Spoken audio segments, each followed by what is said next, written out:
नमस्कार दोस्तों स्वतंत्रता दिवस के इस अवसर पर मैं आज उन वीर सपूतों के बारे में आपको बताना चाहता हूं जिन्होंने इस देश की आज़ादी के लिए, इस देश की आन बान शान के लिए अपना सब कुछ न्यौछावर कर दिया। लेकिन दुख की बात यह है कि वो आज़ादी तो हमको दिला दी, हमको आज़ाद तो कर दिए, लेकिन खुद अपने गुमनामी के पन्नों में कहीं खो गए।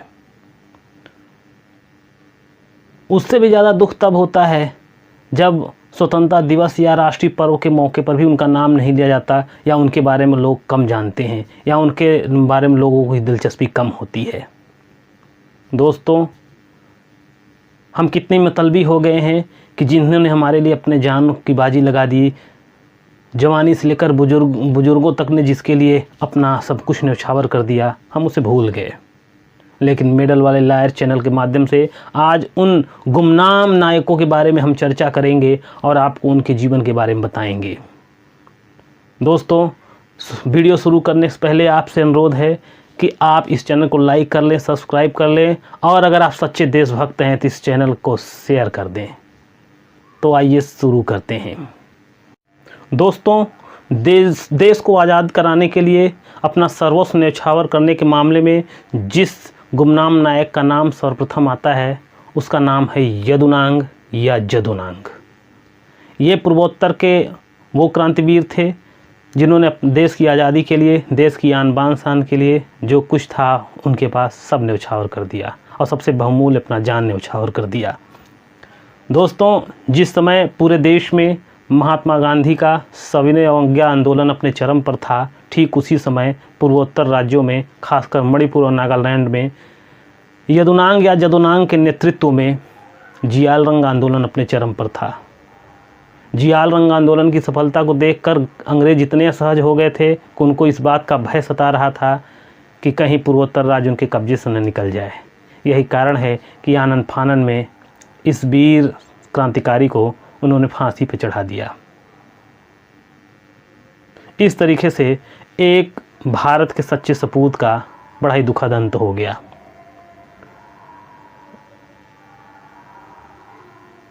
गुमनाम नायकों में दूसरा स्थान दोस्तों आता है यदुनांग या जदुनांग की चचेरी बहन रानी गिडालू का। 1915 में जन्मी रानी गिडालू मात्र 16 साल की अवस्था में जियाल रंग आंदोलन का नेतृत्व किया था और पूरे यदुनांग के सपने को पूरा करने के लिए अपना सब कुछ न्यौछावर कर दिया। एक 16 साल की लड़की से भी इतने भयभीत अंग्रेज हो गए कि उन्होंने इनको गिरफ्तार करके आजीवन कारावास का सज़ा दे दिया, और ये आज़ादी तक जेल में रहीं। इनके 16 साल से लेकर बाकी का जीवन इनका जेल में गुजर गया। दोस्तों, इनकी पूरी जवानी, पूरा उम्र जेल में ही बीत गया। आज़ादी के बाद जवाहरलाल नेहरू ने इनको छुड़वाया था और इन्हें रानी की उपाधि दी थी। इनका हाल ही में निधन हुआ है। दोस्तों, देश की आज़ादी के मामले में गुमनाम नायकों में जो तीसरा नाम आता है वो रास बिहारी बोस का आता है। सुभाष चंद्र बोस का नाम तो सब जानते हैं, आज़ाद हिंद फौज का नाम तो सब ने सुना है, लेकिन उस आज़ाद हिंद फौज जिसके भरोसे सुभाष चंद्र बोस ने ब्रिटिश ईस्ट इंडिया कंपनी के नाक में दम कर दिया था, उस आज़ाद हिंद फौज का गठन किसने किया था? ज़्यादातर लोग इसे सुभाष चंद्र बोस जानते हैं, लेकिन दोस्तों आपको जानकर हैरानी होगी कि आज़ाद हिंद फौज का गठन सुभाष चंद्र बोस ने नहीं, रास बिहारी बोस ने किया था। 1886 में कलकत्ता में जन्मे रास बिहारी बोस जापान तक में जाकर के देश की क्रांतिकारी गतिविधियों को परवान चढ़ाया था। दोस्तों, आपको जानकर हैरानी होगी कि रास बिहारी बोस और सुभाष चंद्र बोस दोनों की मुलाकात जापान में हुई थी। देश की आज़ादी दिलाने में जिस गुमनाम नायक का नाम आता है वो एक अन्य नायक है अरविंद घोष। 1872 में कलकत्ता में जन्मे अरविंद घोष हालांकि बाद में योगी बन गए थे। उन्होंने पांडिचेरी में जा कर के औरविलो आश्रम स्थापित कर लिया था, लेकिन उसके पहले उन्होंने अंग्रेज़ों के नाक में दम कर रखा था, अंग्रेज़ों का जीना दुश्वार कर दिया था। अलीपुर खड़ंत केस में इनको गिरफ्तार कर लिया गया था, इनके साथ इनके साथियों को भी गिरफ्तार कर लिया गया था। इनके कुछ साथियों को आजीवन कारावास हुआ था, लेकिन चित्तरंजन दास के पैरवी के कारण इनको आज़ादी मिली थी और ये पांडिचेरी जाकर योगी बन गए थे। दोस्तों, देश की आज़ादी में जो एक अन्य नाम एक महानायक का आता है, उसका नाम है सचिंद्रनाथ सान्याल, जिसे लगभग भारत का हर नागरिक आज भूल गया है। दोस्तों, वाराणसी में जन्मे सचिंद्रनाथ सान्याल वाराणसी के प्रसिद्ध क्वींस कॉलेज के छात्र रहे थे और रास बिहारी बोस के परम मित्रों में शामिल थे। लाहौर खनन केस में इनको गिरफ्तार करके आजीवन कारावास की सज़ा दे दी गई और उनके जीवन का ज़्यादातर समय जेल में ही बीत गया था। दोस्तों, गुमनाम नायकों में जो अगला नाम आता है वो वासुदेव बलवंत फड़के का आता है। 1845 को जन्मे वासुदेव बलवंत फड़के महाराष्ट्र के जाने माने क्रांतिवीर थे। दोस्तों, जब तक महाराष्ट्र में वासुदेव बलवंत फड़के थे कहा जाता है कि अंग्रेज़ों का जीना वहाँ दुश्वार हो गया था। दोस्तों, डाकेजनी आंदोलन के तहत वासुदेव बलवंत फड़के ने आदिवासी समूहों को अंग्रेज़ों के खिलाफ एकत्र करके सशस्त्र विद्रोह कर दिया था। इसीलिए उन्हें सिर्फ महाराष्ट्र का ही नहीं पूरे भारत का सशस्त्र विद्रोह करने वाला पहला क्रांतिकारी माना जाता है। दोस्तों, वासुदेव बलवंत फड़के के बाद जो अगला महानायक आता है जिसका नाम गुमनाम है, वो है जतीन्द्रनाथ मुखर्जी। इन्हें बाघा जतीन के नाम से भी जाना जाता है। इनका जन्म बांग्लादेश में हुआ था।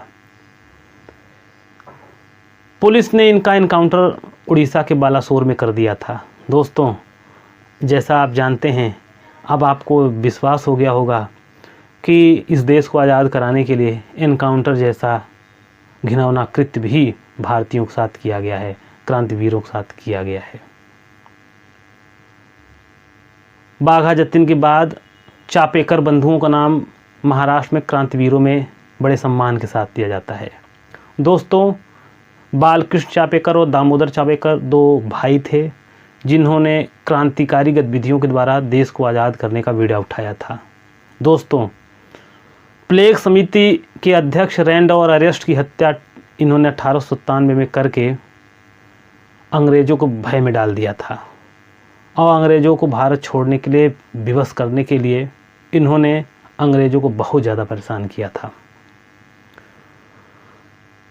गुमनाम नायकों में जो अगला नाम आता है वो वीडी सावरकर का आता है। दोस्तों, ये वही वीडी सावरकर हैं जिनको विनायक दामोदर सावरकर कहा जाता है और महाराष्ट्र के चुनाव में इस बार वो इनकी चर्चा खूब हुई है।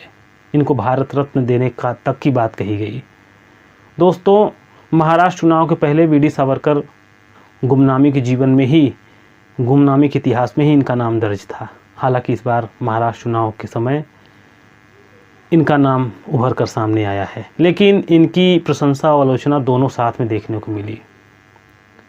इन्होंने भी देश से लेकर विदेश तक अंग्रेज़ों का जीना दुश्वार कर दिया था और आपको जानकर हैरानी होगी कि इनको अंग्रेज़ों ने काला पानी की सज़ा दिया था। ये घोर हिंदू राष्ट्रवादी के नेता थे, हिंदू राष्ट्र की भावना के प्रबल समर्थक थे, इसीलिए इनकी आलोचना की जाती है और भारत के लिए बहुधा इनको खतरा बता दिया गया था।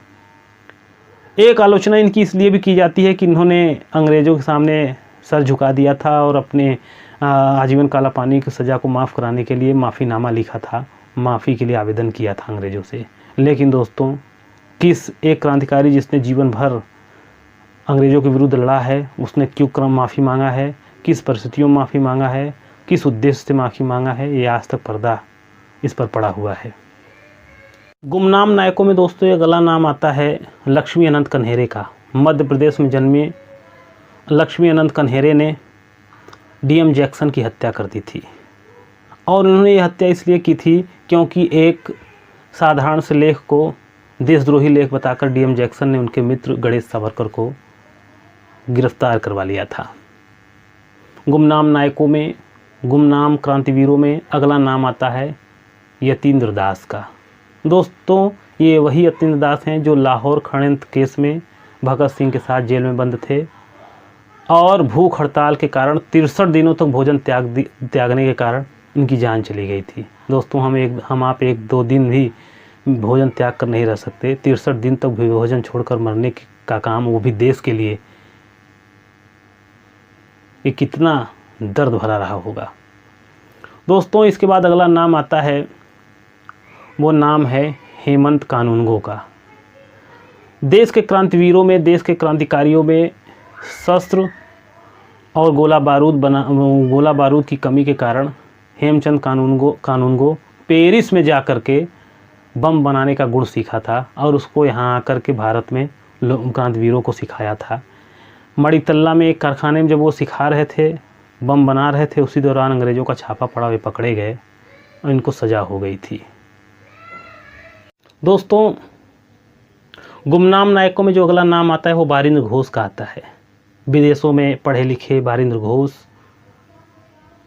अच्छे जीवन शैली को छोड़कर क्रांतिकारी गतिविधियों में लिप्त हो गए, शामिल हो गए। दोस्तों इन्होंने कभी अंग्रेज़ों से सीधी टक्कर तो नहीं ली, लेकिन इनकी युगांतर पत्रिका और अनुशीलन समिति पत्रिका इतनी चर्चा का विषय हुआ करती थी कि कहा जाता है कि जो एक बार इनको पढ़ ले वो क्रांतिवीर हो जाता था। अरविंद घोष इन्हीं के भाई थे।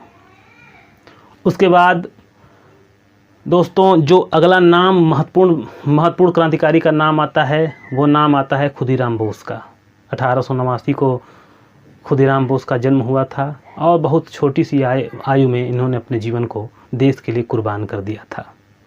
दोस्तों मुजफ्फरपुर षड्यंत्र केस में इन्होंने डीजे की हत्या की थी, डिस्ट्रिक्ट जज की हत्या करने का प्रयास किया था, हालांकि हत्या नहीं कर पाए थे और उसी अपराध के लिए इनको फांसी की सज़ा हो गई थी।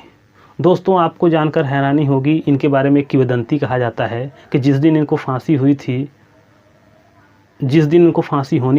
उसी दिन फांसी कुछ समय पहले ये व्यायाम और सैर सपाटे कर रहे थे। एक अंग्रेज़ कर्मचारी ने इनसे पूछा कि खुदीराम बोस, जबकि तुम कुछ ही क्षणों में फांसी पे चढ़ जाओगे, जबकि कुछ ही क्षणों में तुम्हारी मृत्यु हो जाएगी, इस व्यायाम और सैर सपाटे का क्या फ़ायदा? तो इन्होंने बड़ा रोचक जवाब दिया था और कहा था कि मरने के पहले मैं इस बार सैर सपाटा इसलिए कर रहा हूँ कि जब मैं फिर पैदा हूँ तो इस बार तो मेरे हाथ से अंग्रेज़ बच गए, मैं इतना हिष्ट पुष्ट और इतना बलशाली पैदा हूँ कि अंग्रेज़ों को आसानी से भगा सकूँ।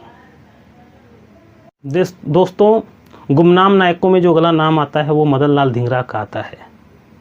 1883 को अमृतसर में जन्मे मदन लाल धिंगरा ने इंग्लैंड में जाकर लॉर्ड कर्जन वैली की हत्या की थी। हालांकि उनको वहीं गिरफ्तार करके फांसी दे दिया गया था, लेकिन उनके इन साहसिक कार्य का चर्चा पूरे देश में हुआ करता था। क्रांतिकारियों में जो गुमनाम इतिहास रखते हैं उनमें अगला नाम आता है लाला हरदयाल का। 1884 को दिल्ली में जन्मे लाला हरदयाल विदेशों में रहने वाले भारतीयों को इस बात के लिए उकसाते थे कि देश को क्यों ना आज़ाद कराया जाए। देश की आज़ादी में उनके योगदान को लेकर के उनको उत्प्रेरित करने वाले लाला हरदयाल अमेरिका में जाकर गदर पार्टी, गदर आंदोलन, गदर पत्रिका को प्रकाशित किया था और विदेश में रहने वाले भारतीयों को एकता के लिए एक सूत्र में पिरोया था। दोस्तों गुमनाम नायकों में अगला नाम आता है सैफुद्दीन किचलू का। 1888 को अमृतसर में जन्मे ये पंजाबी क्रांतिवीर थे। आपको जानकर हैरानी होगी कि जलियांवाला बाग कांड इन्हीं की गिरफ्तारी के कारण हुआ था। सैफुद्दीन किचलू की गिरफ्तारी के बाद जलियांवाले बाग में लोग एकत्रित हुए थे और जनरल डायर ने वहीं गोली चलवा दिया था और जलियांवाला बाग कांड इतिहास के पन्नों में दर्ज हुआ था। उसके बारे में बहुत बातें कही गई हैं जो कभी हमारा विषय अलग से होगा। दोस्तों गुमनाम नायकों में अगला नाम आता है जिन्होंने हमारे देश को आज़ादी दिलाने में अपना सर्वोच्च न्यौछावर किया है, वो आता है सूर्यसेन का। सूर्यसेन 1894 में बांग्लादेश में जन्म लिए थे। दोस्तों आपको जान करके आश्चर्य होगा कि ये हाई स्कूल के टीचर हुआ करते थे और इनको मास्टर दा के नाम से भी जाना जाता था, लेकिन इतने अच्छे प्रोफेशन में होने के बावजूद भी इन्होंने क्रांतिकारी गतिविधियों को और जान में जोखिम में डालने वाले कार्यों को अंजाम दिया था। चटगांव शस्त्रागार कांड, जिसमें सरकारी शस्त्रागार को लूटने जैसा खतरनाक कार्य भी इन्हीं ने अंजाम दिया था और उन शस्त्रों को लूटकर क्रांतिकारियों में बांट दिया था। दोस्तों इतिहास जिनका गुमनाम है उनमें अगला नाम आता है राजकुमार शुक्ला का। जी हाँ, ये वही राजकुमार शुक्ला हैं जिन्हें नीलहे किसान कहा जाता है। नील की खेती करने वाला किसान कहा जाता है और गांधी जी को गांधी जी बनाने वाला भारत में यही राजकुमार शुक्ला हैं। चंपारण आंदोलन, जब गांधी जी दक्षिण अफ्रीका से भारत आए थे नीलहे किसानों की समस्याओं के समाधान के लिए, चंपारण आंदोलन के लिए, चंपारण में एक अनशन करने के लिए गांधी जी को इन्होंने आमंत्रित किया था और गांधी जी वहाँ जाकर के चंपारण आंदोलन किए थे और इतने सफल हुए थे कि गांधी जी फिर पीछे मुड़कर नहीं देखा और इतिहास ने गांधी जी को प्राप्त किया। लेकिन राजकुमार शुक्ल खो गए। दोस्तों, गुमनाम नायकों में राजकुमार शुक्ला के बाद नाम आता है राजा महेंद्र प्रसाद का। ये वही राजा महेंद्र प्रसाद हैं जिनके नाम के आगे सिर्फ राजा नहीं जुड़ा है, वो वास्तव में राजा थे। ये अपने ससुराल जाया करते थे तो 100 तोपों को सलामी दी जाती थी। दोस्तों, इतना सुखद और शान शौकत वाला जीवन छोड़कर इन्होंने देश की आज़ादी दिलाने का कार्यभार अपने ऊपर ले लिया और सिर्फ देश में नहीं विदेशों में भी देश की आज़ादी के लिए लोगों को उकसाया था, लोगों को प्रेरित किया था। यहाँ तक कहा जाता है कि इन्होंने अफ़गानिस्तान में जाकर स्वतंत्र भारत सरकार की स्थापना कर दी थी, जबकि भारत माता भारत में खुद परतंत्रता के अधीन थी।